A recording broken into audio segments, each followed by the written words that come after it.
Te invitamos a comprometerte mes a mes y apoyar al DFI, Docencia Final Internacional. Tu donación es nuestro salario. Que Dios te bendiga.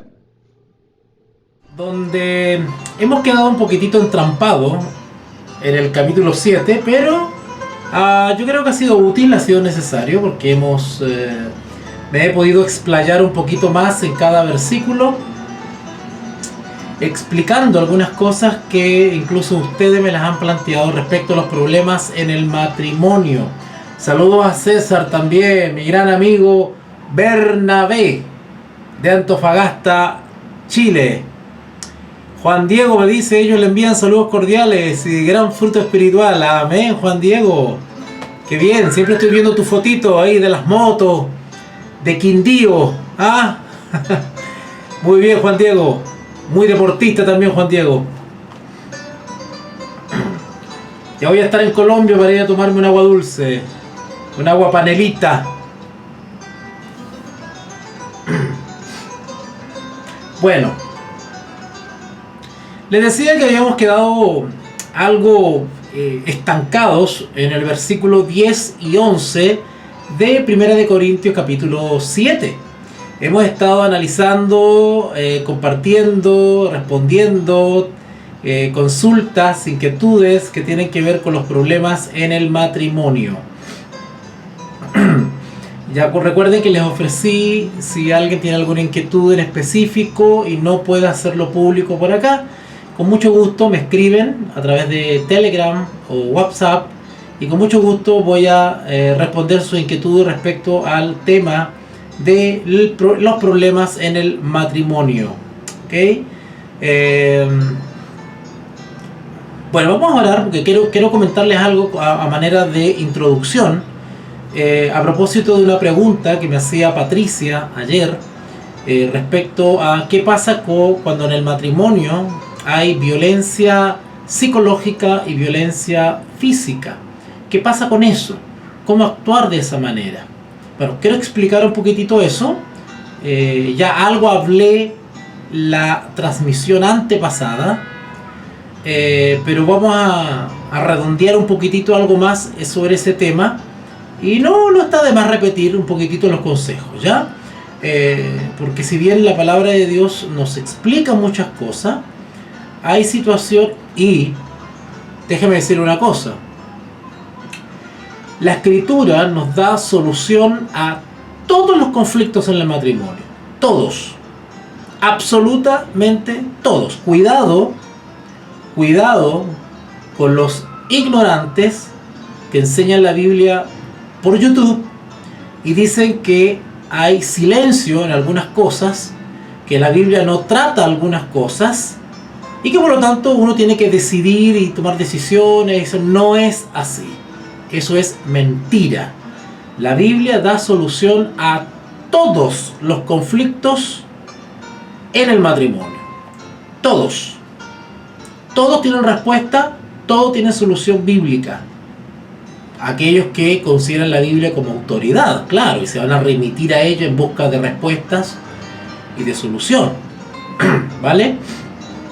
Así que voy a hablar sobre eso ahora como introducción para luego continuar del versículo 12 en adelante, ¿ya? A propósito de la pregunta de Patricia sobre la violencia psicológica o violencia física en el matrimonio. ¿Cómo solucionar eso? Es súper sencillo, pero a veces está delante de nosotros la respuesta y no la vemos, ¿ya? Bueno, Juan Diego me dice, de gran bendición total su visita y oración ferviente por su pronta venida. ¡Ay, qué lindo! Gracias, Juan Diego, amigo mío. Tremendo. Oh, me encantó estar allá. Me encantó estar allá. Siempre me acuerdo de las personas que conocí en Colombia. Tanta gente linda. Personas que realmente necesitaban al Señor, pero hace falta... Hacía falta ahí un seguimiento, una constancia en las personas que a veces solitas no pueden seguir. Hace falta un pastor, un hermano, un misionero, alguien dedicado a estar ahí llamando a los hermanos, visitándolos, alguien dedicado a eso.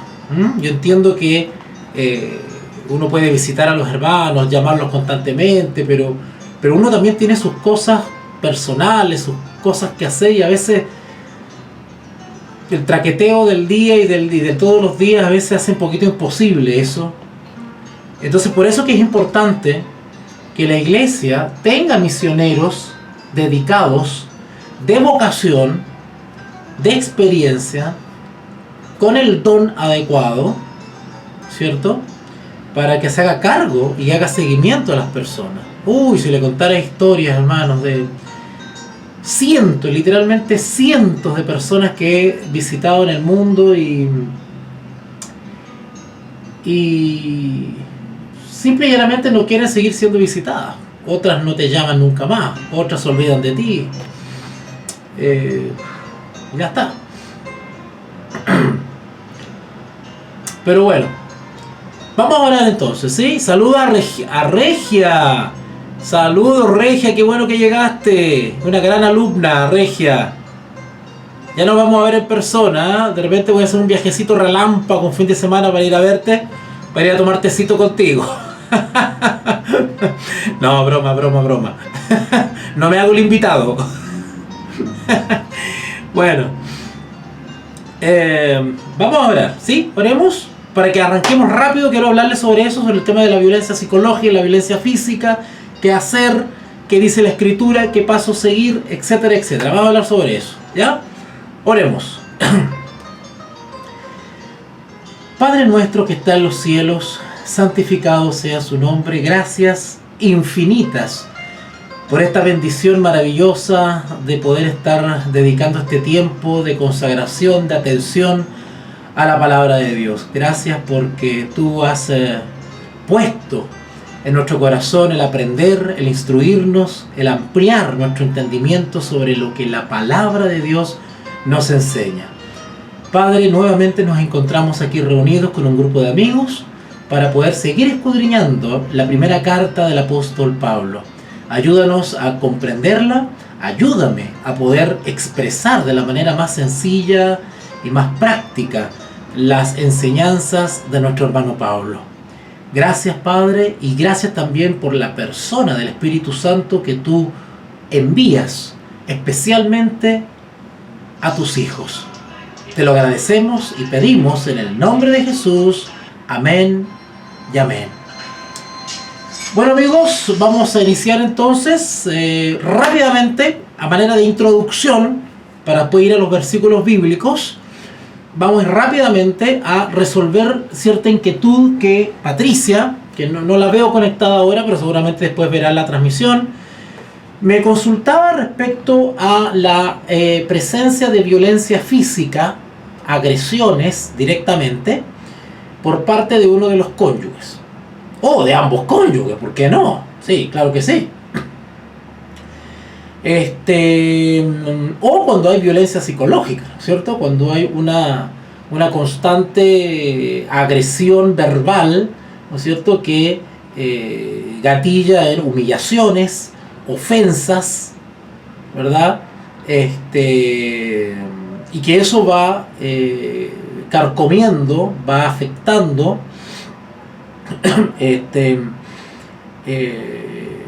la vida psicológica, mental, anímica, ¿verdad?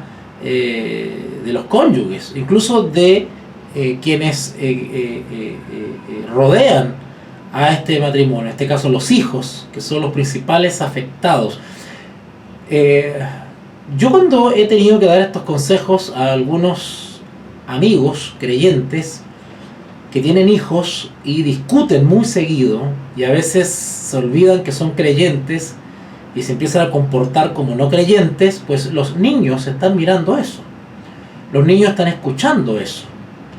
Yo les aseguro que los padres que hacen eso frente a los niños están destruyendo la religión en su propio hogar. Y esos niños a los 13, 14 años no quieren saber nada con la religión.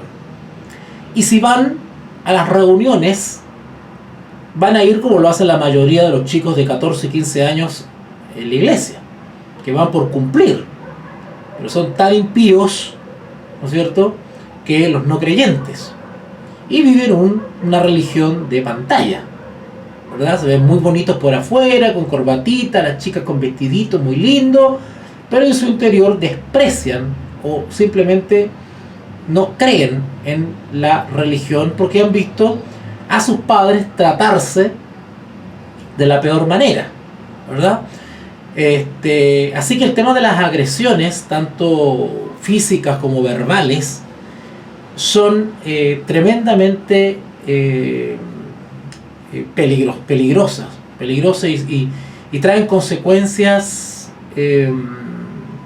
casi irremediables. Casi irremediables.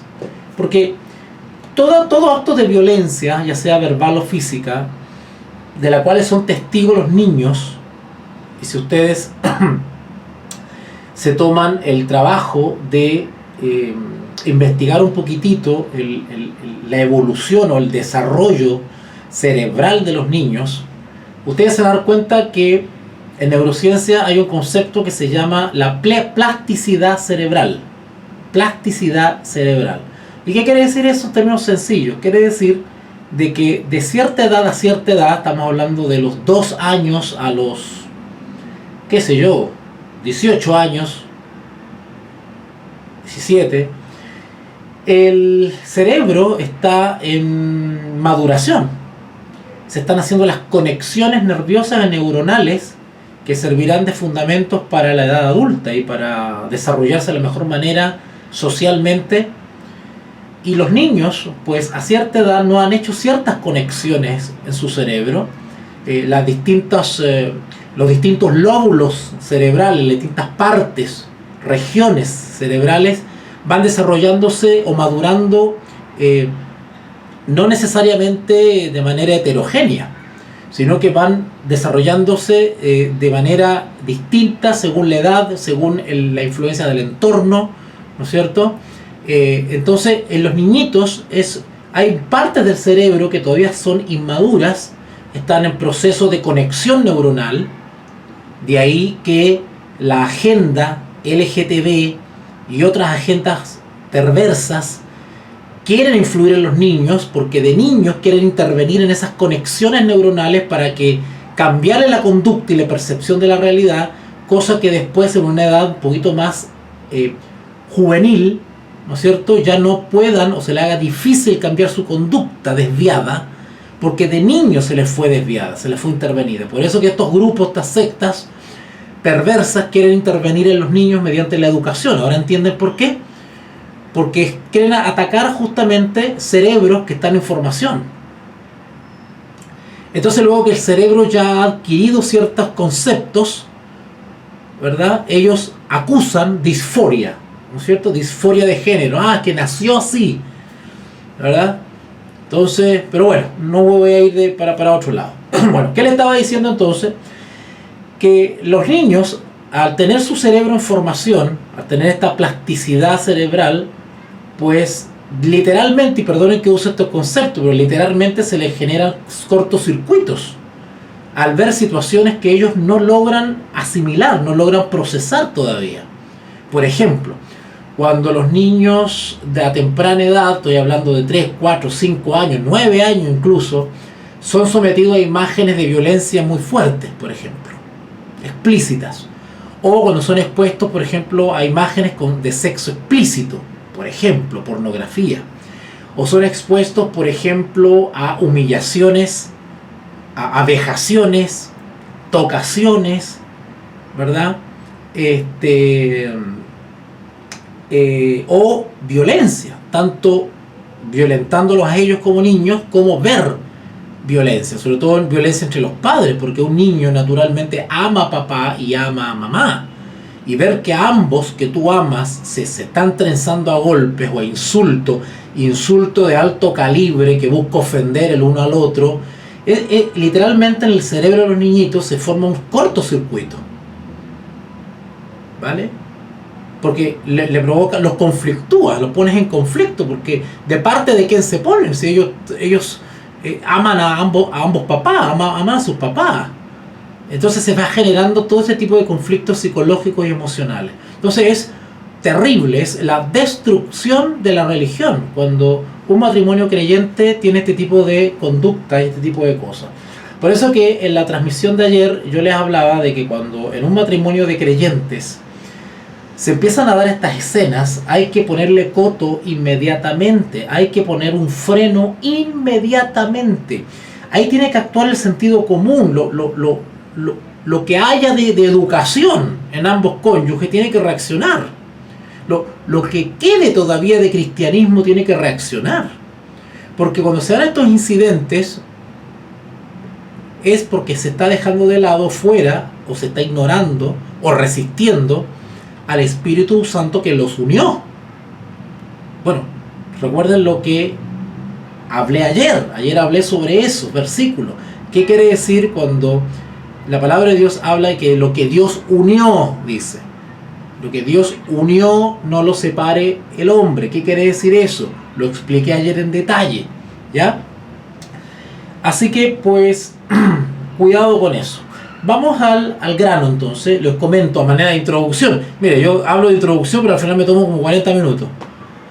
Bueno, voy a tratar de ser breve, porque esto lo hablé en la clase... la clase hace 2 transmisiones atrás hablé de esto. Súper sencillo para que avancemos. ¿Qué sucede cuando hay violencia física?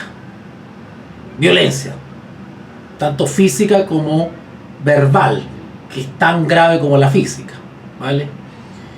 ¿Qué hacer? Bueno, hay que ir optando procedimiento de menos a más. Eso es lo que hay que hacer. Hay que aplicar los principios y los consejos bíblicos de menos a más. ¿Ok? Ok. La palabra de Dios nos aconseja, y es lo que hemos estudiado en estos días, es de que no existe justificativo para el divorcio, porque yo entiendo que los que están escuchando esta transmisión saben que existe el divorcio en la Escritura. También lo expliqué ayer. Expliqué sobre el divorcio. Vean la clase de ayer. Entonces yo entiendo que los que estamos acá sabemos que existe el divorcio como una salida excepcional y extrema a cierta situación en el matrimonio. Ahora, la cláusula o la causal de divorcio solamente aplica, bíblicamente hablando, solamente aplica en caso de adulterio. Quiero aclarar eso de frentón. Solamente el divorcio, o la carta de divorcio como se conoce, ¿no es cierto?, aplica cuando se ha consumado un adulterio. ¿Ok? Se ha consumado un adulterio. Es decir, cuando existe evidencia clara, objetiva, irrefutable, incuestionable, comprobable de el adulterio por parte de uno de los cónyuges, aplica automáticamente el divorcio. Y el cónyuge afectado, es decir, la víctima de adulterio, está autorizado por la palabra de Dios para abandonar al cónyuge transgresor. En dicho caso, el matrimonio se disuelve. No aplica eso, como dicen algunos fanáticos religiosos, para toda la vida. Y que pase lo que pase, están casados para toda la vida. Y por lo tanto, tanto la víctima de adulterio como el adúltero no pueden rehacer su vida. Así dicen los movimientos satánicos y fanáticos que están enredando a la gente con esto por redes sociales, ¿vale? Así que apenas se produce este adulterio, la víctima de adulterio está autorizada por la palabra de Dios para aplicar el divorcio abandonar al adúltero. Ojo, si bien está autorizado por la palabra de Dios para aplicar carta de divorcio y abandonar a su cónyuge, en dicho caso se disuelve el matrimonio, ya no existe. También puede optar por perdonar al adúltero. Digo adúltero, puede ser adúltera, solo que para no estar igual que los deconstructivos diciendo adúltero, adúltera, ellos y ellas, todos y todos, ¿no? Digo, ocupo el neutro masculino y ustedes entienden que me refiero a hombre y a mujer, ¿verdad? Entonces, pues, está esa opción, que la víctima de adulterio perdone al adúltero. Si el adúltero da muestras de sincero arrepentimiento. Puede ser, puede no ser, eso tienen que verlo los cónyuges entre ellos. Pero la regla general y lo más común es que simple y llanamente la víctima de adulterio abandone al adúltero. Está autorizado por la palabra de Dios para aplicar carta de divorcio. ¿Ok? Ok. Eso es lo que sucede bíblicamente hablando. Por lo tanto, todo otro conflicto en el matrimonio, que se imaginarán que hay cientos y cientos de problemáticas en el matrimonio, pues. Desde estados de ánimo, temperamento, costumbres, hábitos, hay una cantidad de motivos por lo cual el matrimonio puede tener conflictos, por favor. Situación económica, ¿no es cierto? Situaciones familiares, problemas con los hijos, en fin, hay mil motivos que generan problemas en el matrimonio. Mientras no sea el adulterio, la palabra de Dios no autoriza el divorcio. ¿Qué entiendo yo por eso entonces? Que todo otro tipo de conflictos en el matrimonio, aparte de adulterio, debe ser solucionado por los cónyuges en el amor de Cristo. Y ahí está el problema. Ahí está el tremendo problema del fracaso generalizado y mayoritario de los matrimonios cristianos. Porque tengo que decirlo. La mayoría de los matrimonios cristianos, y ya son 25 años de carrera, donde he visitado muchas partes del mundo y he visitado cientos de hogares y familias, y se los puedo asegurar. Y ni decirle de todos los que me llaman y me escriben haciéndome ese tipo de consulta. O sea, la gran mayoría de los matrimonios cristianos están en problemas. La mayoría. Que muestren la sonrisita para afuera ya es otra cosa, pero la mayoría no está bien. Porque, en mi opinión personal, son dos motivos. Solamente lo voy a nombrar uno. ¿Por qué? Porque se casan sin saber lo que significa el matrimonio, bíblicamente hablando. O sea, contraen matrimonio, pero no tienen la menor idea de los deberes y obligaciones en un matrimonio, bíblicamente. Y como nadie se lo enseñó y nadie se lo ha enseñado, o han escuchado un par de sermones y un par de videos por YouTube, entonces ya creen que saben sobre el tema del matrimonio y cómo manejarse. Es como cuando un niño quiere manejar y le pide las llaves al papá, ¿no es cierto? Las llaves del auto, ¿verdad? Del automóvil. Y el papá sabe que el niño será su hijo y él lo amará, pero el niño no está capacitado, no está instruido, no tiene el mínimo conocimiento, no está en condiciones de la madurez para conducir un vehículo. Necesita un curso, practicar, tener experiencia para poder recién, ¿cierto?, tener la confianza de pasarle las llaves. Bueno, algo parecido está pasando con el matrimonio. Quieren casarse, pero no desconocen lo que implica la vida matrimonial. Ahora, tú me vas a decir, bueno, pero nadie se casa sabiendo, porque hay una parte que es la parte experimental, que se vive cuando uno recién está casado. Claro que sí, estamos claros en eso. Pero hay ciertas pautas, ciertos principios. La palabra de Dios es clara respecto al matrimonio y los principios que deben regir el matrimonio. Bueno, eso se desconoce a la hora de casarse.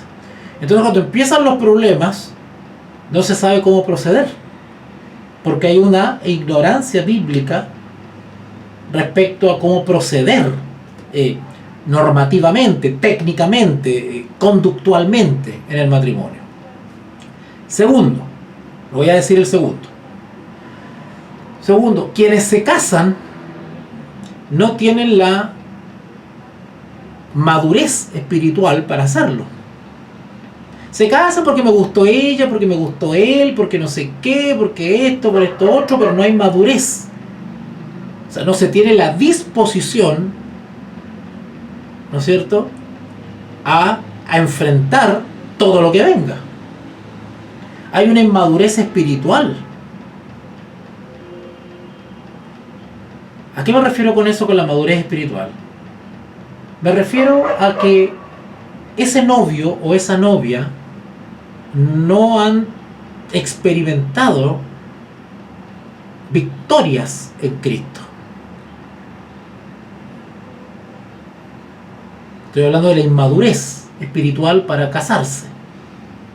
O sea, son personas que no han tenido una experiencia en la justificación por la fe, en la justicia de Cristo. No hay una conversión, no hay una entrega del yo, no hay una rendición del carácter al carácter de Cristo, no hay una voluntad sometida a la voluntad de Cristo. Como no se ha experimentado eso, no se ha experimentado un cambio interior, un cambio en el ser. No hay una preeminencia, una prevalencia de la naturaleza divina, sino que es la naturaleza humana, carnal, la que constantemente está primando, y aún así se casan. Entonces, ¿qué sucede? Mientras se desarrolla el matrimonio, comienzan a haber las diferencias, las fricciones, comienzan a haber las desavenencias, las desilusiones, que me contestó mal, que hizo esto que no me corresponde, que no sé qué, y no la perdono, y no te perdono, y te castigo, y no sé qué, y empiezan con cosas y eso se va acumulando.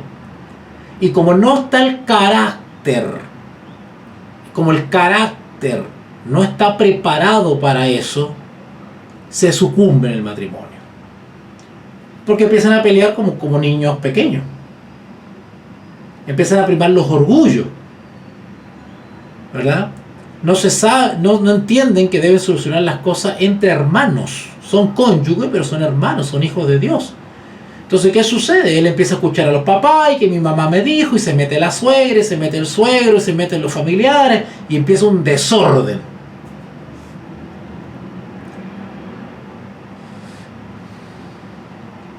Bueno, entonces, aparte del adulterio, no existe otra causal, motivo justificativo para una separación y para un divorcio. Por lo tanto, todo debería solucionarse en Jesús.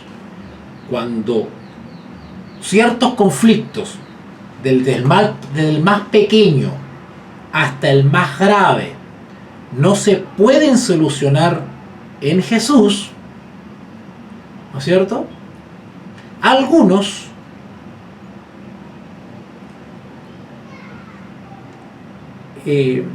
realizan procedimientos que no están autorizados a hacerlo.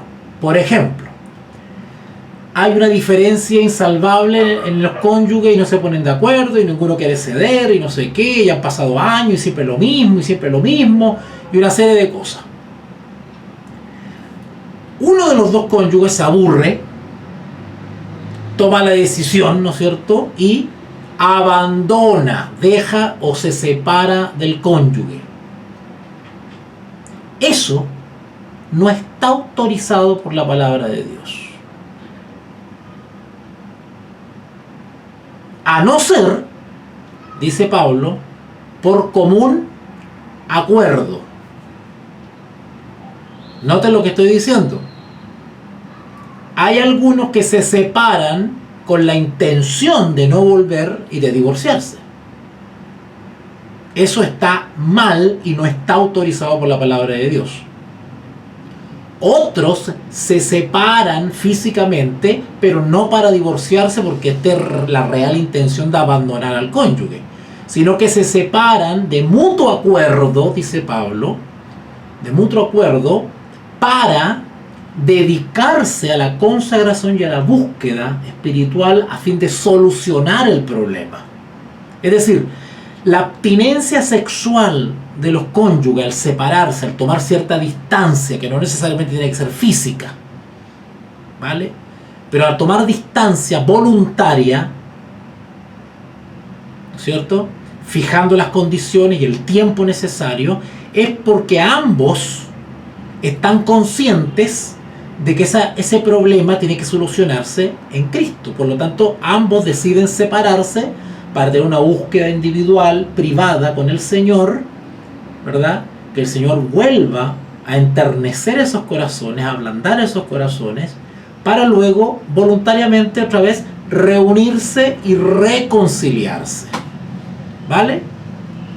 Pero hay algunos que se separan con la clara intención de abandonar al cónyuge, porque están hasta acá, dicen, ¿no es cierto? Bueno, eso no está autorizado por la palabra de Dios. Y se corre un peligro, lo leímos ayer. Se corre un peligro. Lo dice 1 Corintios capítulo 7, versículo 10. 1 Corintios capítulo 7, versículo 10. Pero a los que están unidos en matrimonio mando, no yo, sino el Señor, que la mujer no se separe del marido. Está hablando de la separación en el sentido de con intenciones de abandonarlo. Ojo, no estoy hablando de la separación o distancia con intenciones de reconciliarse para buscar sosegadamente al Señor. No estoy hablando de esa separación. Estoy hablando de la separación con la intención de abandonar al cónyuge y de divorciarse. Pero los que están unidos en matrimonio mando, no yo, dice el Señor, que la mujer no se separe del marido. Pero si igualmente es rebelde y desobediente y quiere salirse con la suya y se separa de todas maneras, otra vez Pablo da un consejo respecto a esa situación. Y si se separa, quédese sin casar. Como decía ayer, perdone la expresión, no meta las patas por otra parte. Porque entiendo yo, dice Pablo, estoy parafraseando, que si te separas es porque vas a buscar sosegadamente al Señor para solucionar el problema, ¿cierto? Que es necesaria una distancia para solucionar la situación y se calmen las aguas.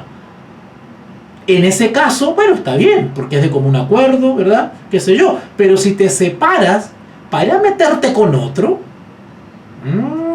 por eso Pablo dice acá, y si te separas, quédate sin casar. O reconcíliate con tu marido. Y que el marido no abandone a su mujer. ¿Ok? Ok.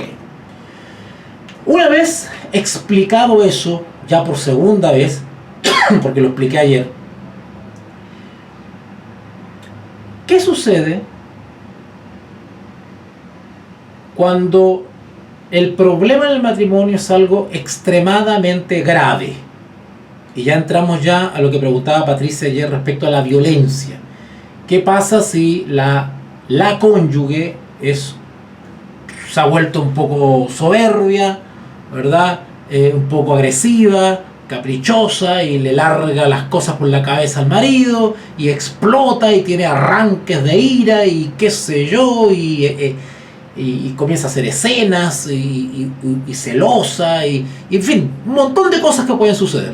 Y en el caso de él, ¿no es cierto?, que también se ha puesto muy agresivo, resulta que comenzó a tomar alcohol, resulta que empezó con malas amistades y eso está afectando el matrimonio, y resulta que ella lo reprocha y él responde violentamente, de las palabras están pasando a las agresiones, a los empujones, ya es una cosa que va escalando, ya él le ha pegado a ella lo ha atacado a él, ya hay un desorden ya, y claramente el nivel de violencia está aumentando, y esta pareja de creyentes violentos definitivamente han descartado al Señor como mediador de ese conflicto. Evidentemente el Espíritu Santo lo han dejado fuera, no están escuchando la voz del Espíritu que los unió en matrimonio, y evidentemente se están manejando solos como hijos del hombre, no como hijos de Dios, como hijos del hombre. Por eso que el texto dice: lo que Dios unió no lo separe el hombre. Es decir, lo que Dios en su espíritu unió no lo separe la carne. Es decir, la primacía de la naturaleza caída. Bueno, cuando llegamos a ese nivel de violencia en el matrimonio y de falta de respeto y de humillaciones y una serie de situaciones que se pueden dar, ahí lisa y llanamente no está la presencia del Señor. Y ambos, en su orgullo y en su testarudez y en su persistencia, ¿no es cierto?, en su ya falta de respeto, en su cero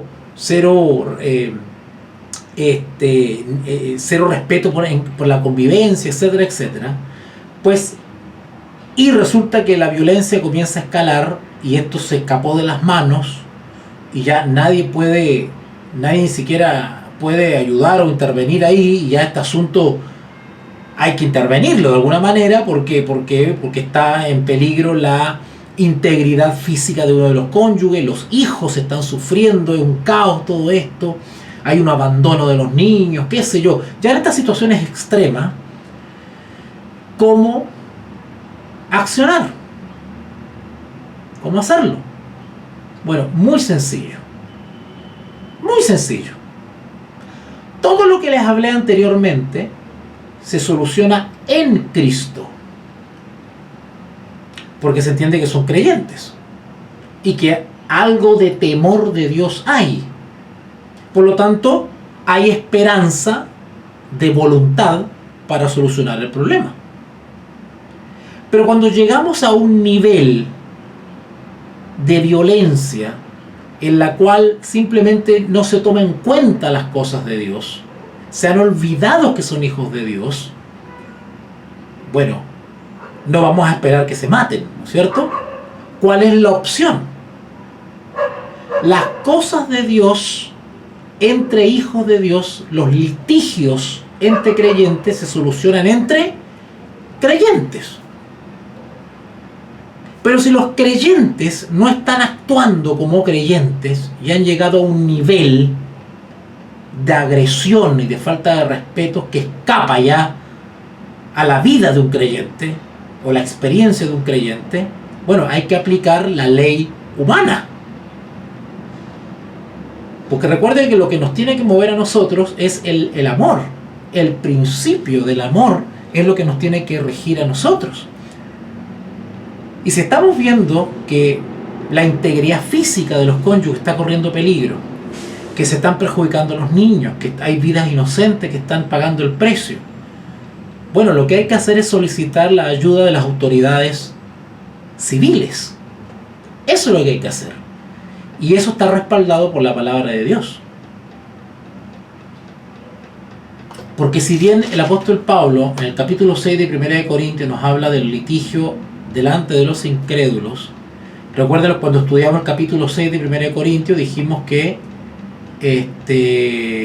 la preferencia o la regla general o la preeminencia la tiene la solución de los conflictos entre creyentes con creyentes.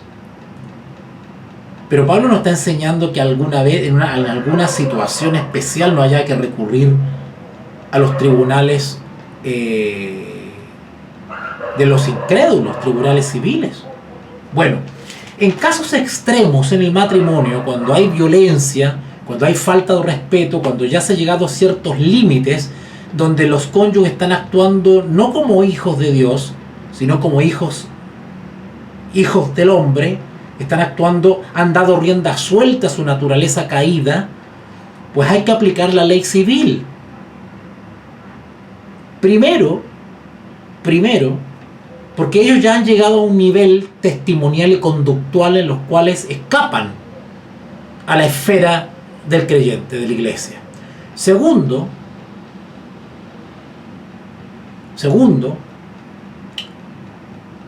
para evitar, ¿no es cierto?, males peores como el asesinato, una agresión grave, lesiones graves, delitos, etcétera, etcétera.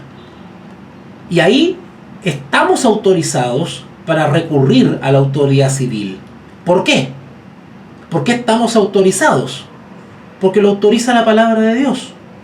Porque las autoridades han sido legítimamente y divinamente constituidas para impartir justicia. Las autoridades han sido establecidas por Dios. Por lo tanto, llegado el caso, podemos acudir a ella. Segundo principio, porque nosotros reconocemos esas autoridades como establecidas por Dios y somos respetuosos de ellas. Se entiende que no somos violadores de la ley. ¿Vale? Ejemplo de esto es cuando se contrae matrimonio. Cuando se contrae matrimonio, lo primero que debemos hacer es realizar el matrimonio, o deberíamos realizar, ¿no es cierto?, por un orden moral, ¿no es cierto?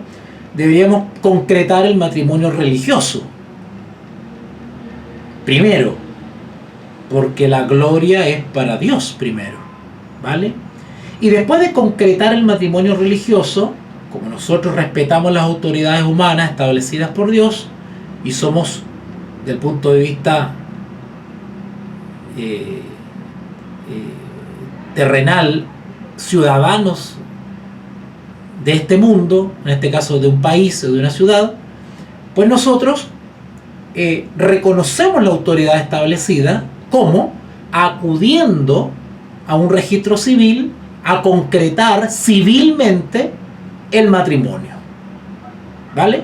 Entonces ahí el matrimonio está consumado, tanto bíblicamente, espiritualmente, como civilmente, ¿vale? De igual manera, si hubiese un divorcio por adulterio, así como se hizo, se deshizo. El adulterio anula el matrimonio espiritualmente hablando. Bíblicamente hablando, el adulterio lo anula espiritualmente hablando. El siguiente paso para concretar el adulterio es el divorcio civil. ¿Te das cuenta? Así como se hace, se deshace. Eso es todo. ¿Ok? Así que, en caso de violencia, en caso de casos extremos, cuando ya está afectando la integridad física y psíquica de uno de los cónyuges y la familia entera y los hijos, pues deben intervenir. Podemos recurrir a la autoridad civil para que ponga término a este conflicto espiritualmente irremediable. No porque Dios no tenga poder de remediarlo, sino porque las partes no tienen la voluntad de solucionarlo espiritualmente. Ese es el tema. ¿Se está entendiendo ahora?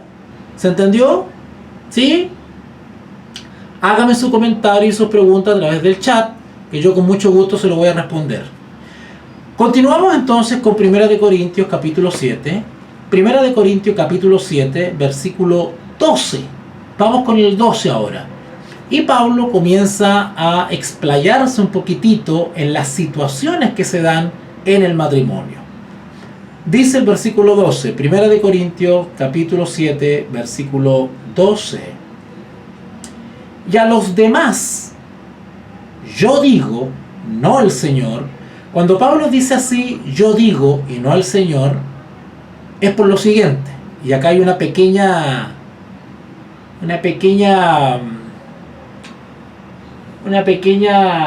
trampita que hay que explicar, ¿ya? Las palabras de Pablo que están escritas acá en la primera carta de Corintios son palabras inspiradas por el Espíritu Santo, ¿ok? Por lo tanto, son autoridad religiosa, moral, ética, espiritual para nosotros, ¿vale? No son directamente palabras de Jesús porque no están sacadas de los evangelios, pero son palabras de Pablo, que es inspirado por el Espíritu Santo y es tan palabra de Dios como leer algo que dijo Jesús en los evangelios. ¿Se entiende eso? O sea, lo que yo voy a leer ahora es palabra de Dios.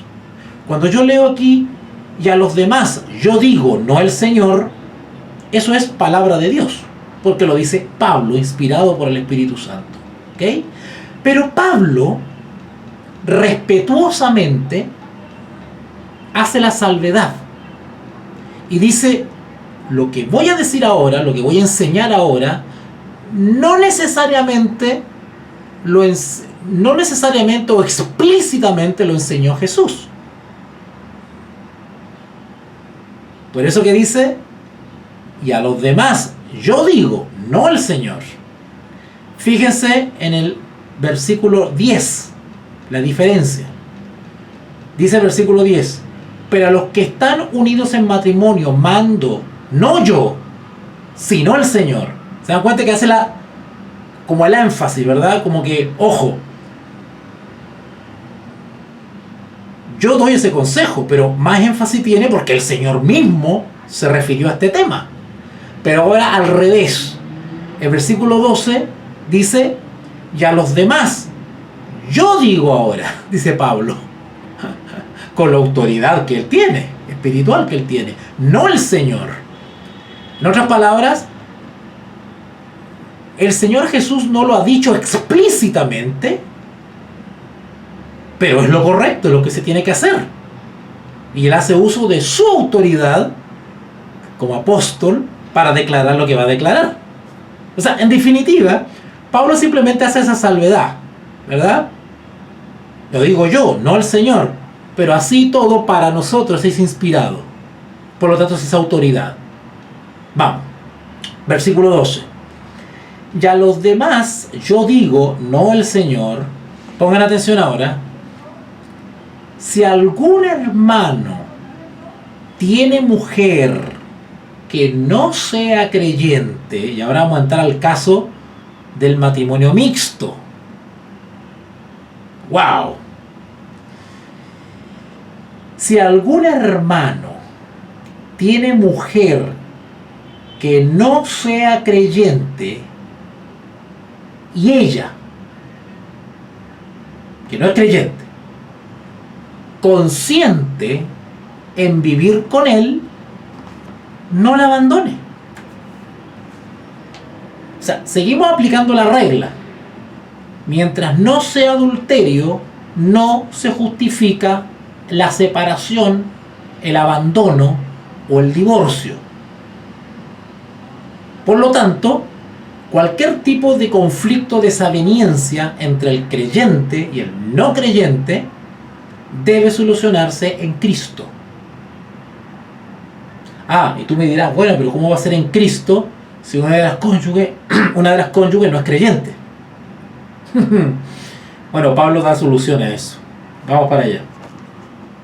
Repito, versículo 12. Y a los demás yo digo, no al Señor, si algún hermano tiene mujer que no sea creyente y ella consiente en vivir con él, o sea, para ella no es problema. Que el marido sea creyente, para ella no es problema. Ella lo ama a él, lo respeta, lo quiere, con su fe, con todo. O sea, cuando dice consiente en vivir con él, quiere decir que ella, a pesar, entre comillas, a pesar de que es creyente, ella no tiene problema y está de acuerdo en seguir con él. O sea, para ella, que no es creyente, no es motivo que el marido sea creyente para abandonarlo. Así que ella consiente en estar con él.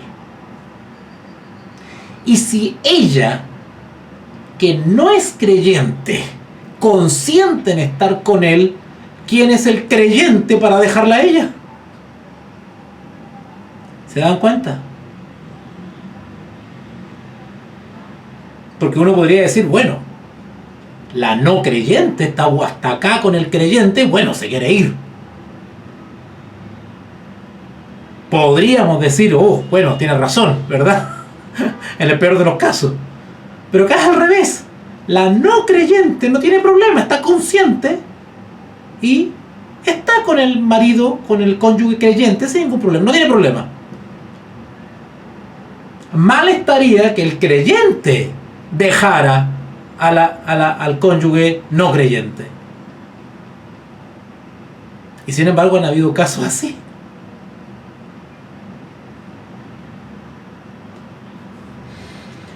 Versículo 13. Y si una mujer, al revés ahora, y si una mujer tiene marido que no sea creyente, y él, noten el ejemplo, a pesar de que no es creyente, pero sin embargo consiente en vivir con ella, a pesar de eso la quiere, está con ella, no tiene problema, no lo abandone, le dice a la mujer creyente.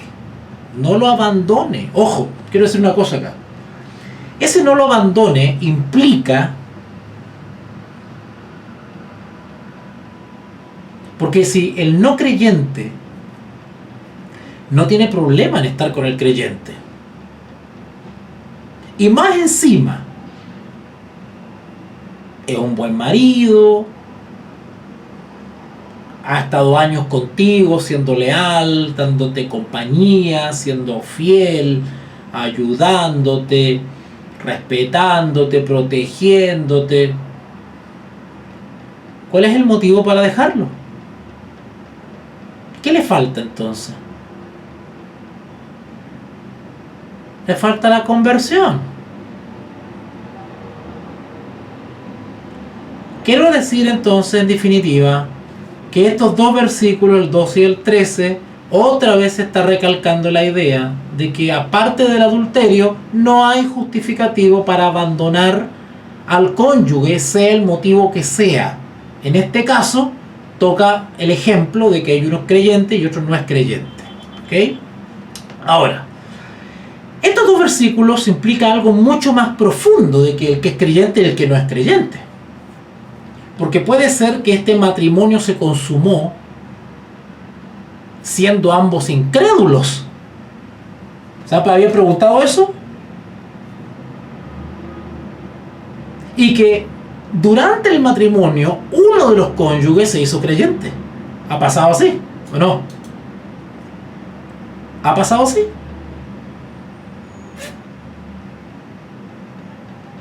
Lo que no debería ser, por eso es que todo lo que empieza mal termina mal.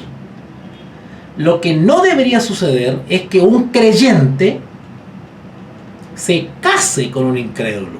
Eso no debería suceder.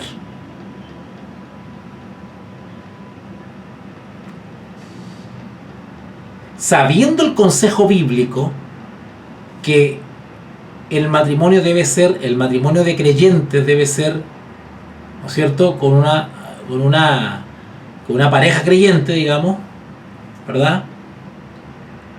Y sin embargo, sabiendo ese consejo bíblico, insistes en casarte con un no creyente porque, ay, pero después lo convierto, ¿verdad? No, después yo le hablo del Señor, lo llevo a la iglesia. Como sucede a veces, llevan al marido que no es creyente, y el creyente, por darle el gusto a la esposa, va a la iglesia, se disfraza de creyente, se pone corbata, se pone camisa, se bautiza, pero no es creyente. No es creyente, su carácter no ha sido transformado, su corazón sigue siendo tan impío, tan mundano, como siempre. Entonces eso es vivir un engaño, ¿vale? Entonces, primer error, que el creyente, a sabiendas del consejo bíblico, se casa con un no creyente. Eso está destinado al fracaso. A no ser que el incrédulo sea realmente una persona muy respetuosa y que pueda vivir toda la vida con la creyente siguiéndole la corriente. Porque eso es la verdad. ¿Verdad? Ok.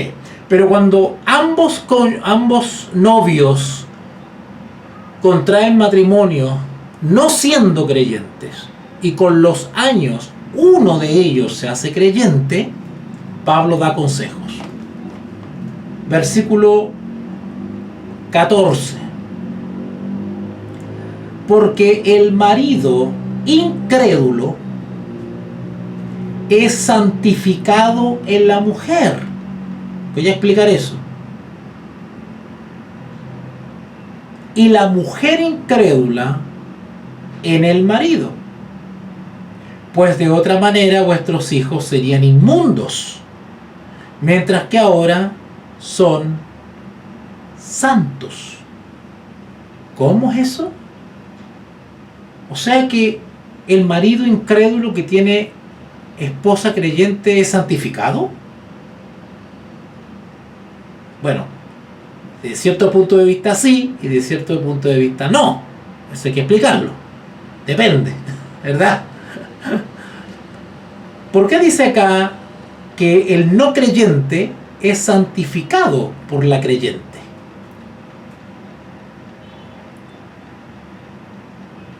Vamos a explicar eso. El incrédulo que consiente en vivir con la creyente es santificado, pero no en el sentido de la justificación, de la santificación por la fe, no en el sentido de la justificación por la fe, porque no es creyente. ¿Cómo va a experimentar la santificación, que es una experiencia inherente a la justificación, si no es creyente? Para experimentar y vivir la justificación debe ser creyente. Porque hay que aceptar a Jesús como Señor y Salvador para ser perdonado de los pecados. Hay que ser sensible a la voz del Espíritu Santo que convence de pecado, que llama al arrepentimiento. Y ahí uno entra a la experiencia de la justificación por la fe. ¿Vale? Y en la medida que se va desarrollando la experiencia cristiana, se va desplegando la experiencia de la santificación. Entonces, en ese sentido, en el sentido de la justificación por la fe, no aplica esta santidad de la cual se habla acá. Entonces, ¿en qué sentido el incrédulo se santifica por la creyente? Porque el marido incrédulo es santificado en la mujer y la mujer incrédula en el marido. Bueno, ¿en qué sentido el marido es santificado en la mujer? Y obviamente, como estamos hablando del marido y de la mujer, estamos hablando del matrimonio. ¿En qué sentido? Que no es un matrimonio abandonado por Dios. Estoy tratando de usar palabras bien sencillas para que se entienda. Por misericordia a la creyente, a su hija, ¿verdad? El Señor, porque la presencia del Espíritu Santo está con su hija, con la creyente, obvio. Existe esperanza de que el Espíritu Santo pueda tocar al no creyente. En ese sentido, la presencia de Dios está en ese matrimonio, a pesar que uno de los cónyuges no es creyente. Pero por amor a ella, esa relación es santificada, es decir, es aprobada, es guardada, es protegida. ¿Verdad? ¿Se está entendiendo? Ahora, Cuando sucede esto de que uno de los cónyuges es creyente y la otra no es creyente, la creyente tiene una labor misionera descomunal. La creyente se está jugando el destino de su esposo amado, ¿verdad? De su esposo amado. Por lo tanto, si el cónyuge creyente desea que el no creyente algún día acepte al Señor Jesús como Señor y Salvador, lo que tiene que hacer o permitir hacer en ella es que el Espíritu Santo haga una transformación completa de su vida.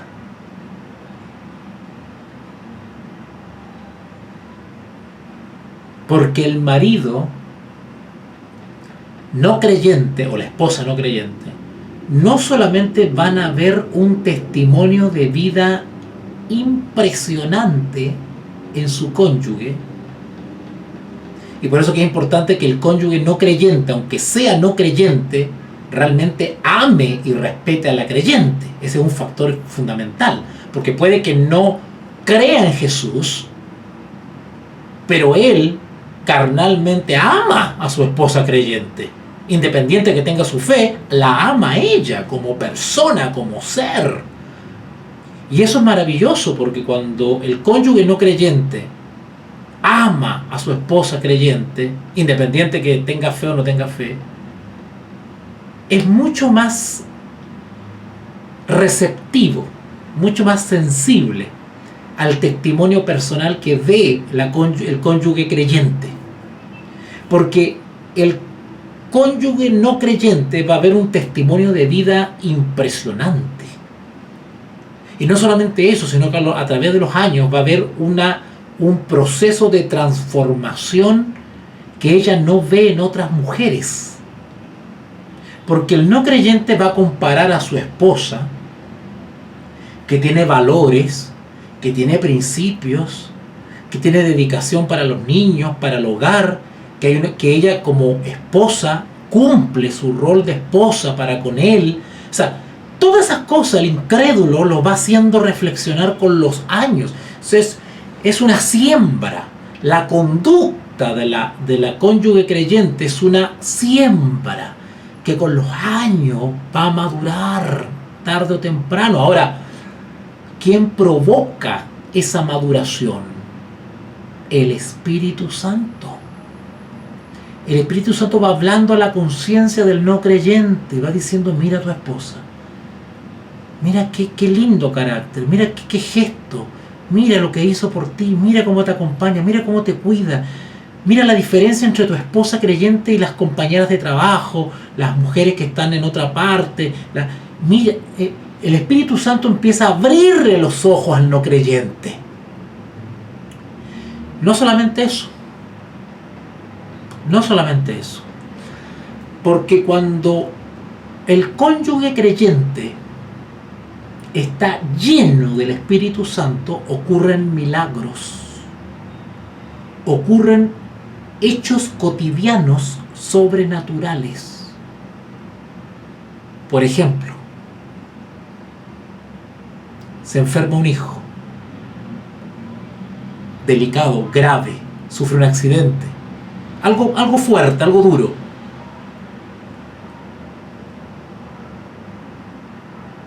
La presencia del Espíritu Santo en ese cónyuge creyente puede hacer maravillas para testimonio al no creyente.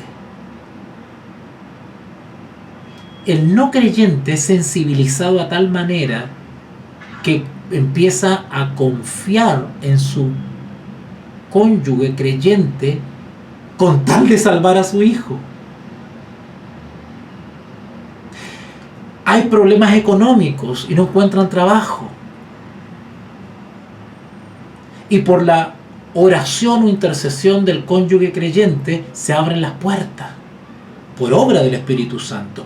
Todos esos pequeños detalles cotidianos, en los cuales el no creyente empieza a ver una mano sobrenatural, una protección y un sustento sobrenatural que no se lo explica. Todos esos detalles comienzan a convencer con los años al cónyuge no creyente. Ahora, todo esto tan bonito que acabo de explicar, si no sucede,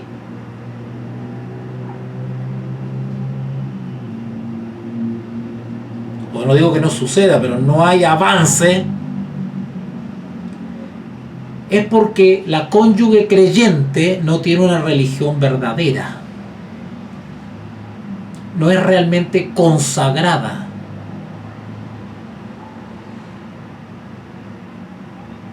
Porque puede ser creyente de nombre, nominal, puede cumplir las formas de la religión nomás. Estéticamente, exteriormente es creyente, ¿no es cierto? Es cristiana, pero no hay testimonio personal. ¿Se dan cuenta? Ese es el problema.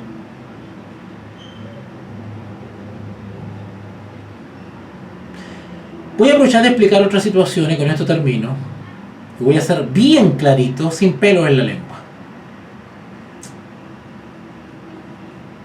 Bueno, acá dice el no creyente que consiente en vivir con la creyente. Hasta ahí estamos bien, no hay problema. Pero ¿qué pasa cuando el no creyente o la no creyente comienza a sentir insatisfacción contra el creyente?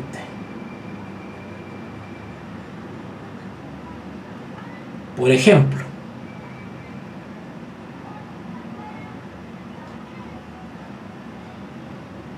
la esposa creyente no cede a las más bajas peticiones sexuales del no creyente.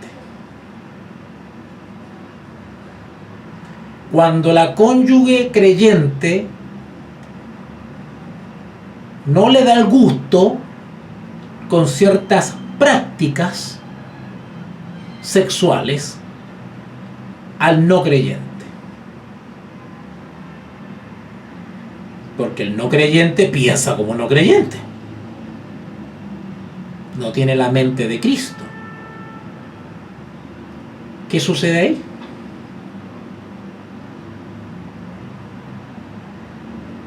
Y les digo de esta manera las cosas porque me han conversado, a mí me han dicho esas cosas.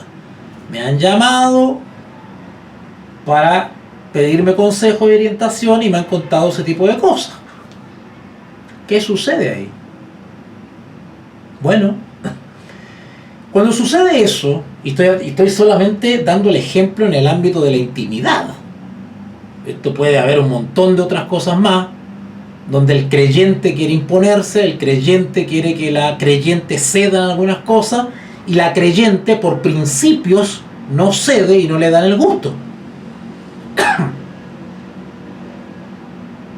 Bueno, desde ese punto de vista de la intimidad, de la sexualidad, la creyente debe estar muy atenta. Muy atenta.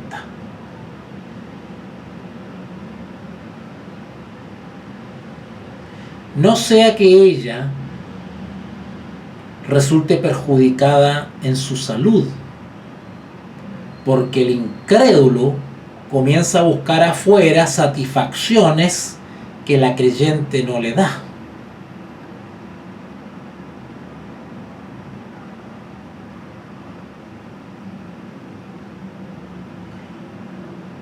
Y es cosa de una hora, un par de horas, que el incrédulo haga cosas indebidas, fuera del hogar.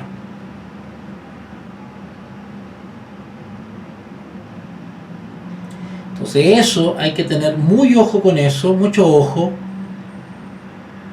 ¿Quién mejor que la esposa que conoce a su marido, que conoce su conducta, que conoce su rutina, tiene que ir observando esas cosas. ¿Vale? Bueno, no voy a entrar en más detalle, pero yo creo que se entendió lo que acabo de decir, ¿no es cierto? O a veces pasa de que uno de los cónyuges quiere que su pareja se vista de una manera y el cónyuge creyente, por pudor, por principios de fe religioso, no quiere vestirse de cierta manera. Y el incrédulo comienza a satisfacer ese morbo, ¿no es cierto?, mirando por otra parte.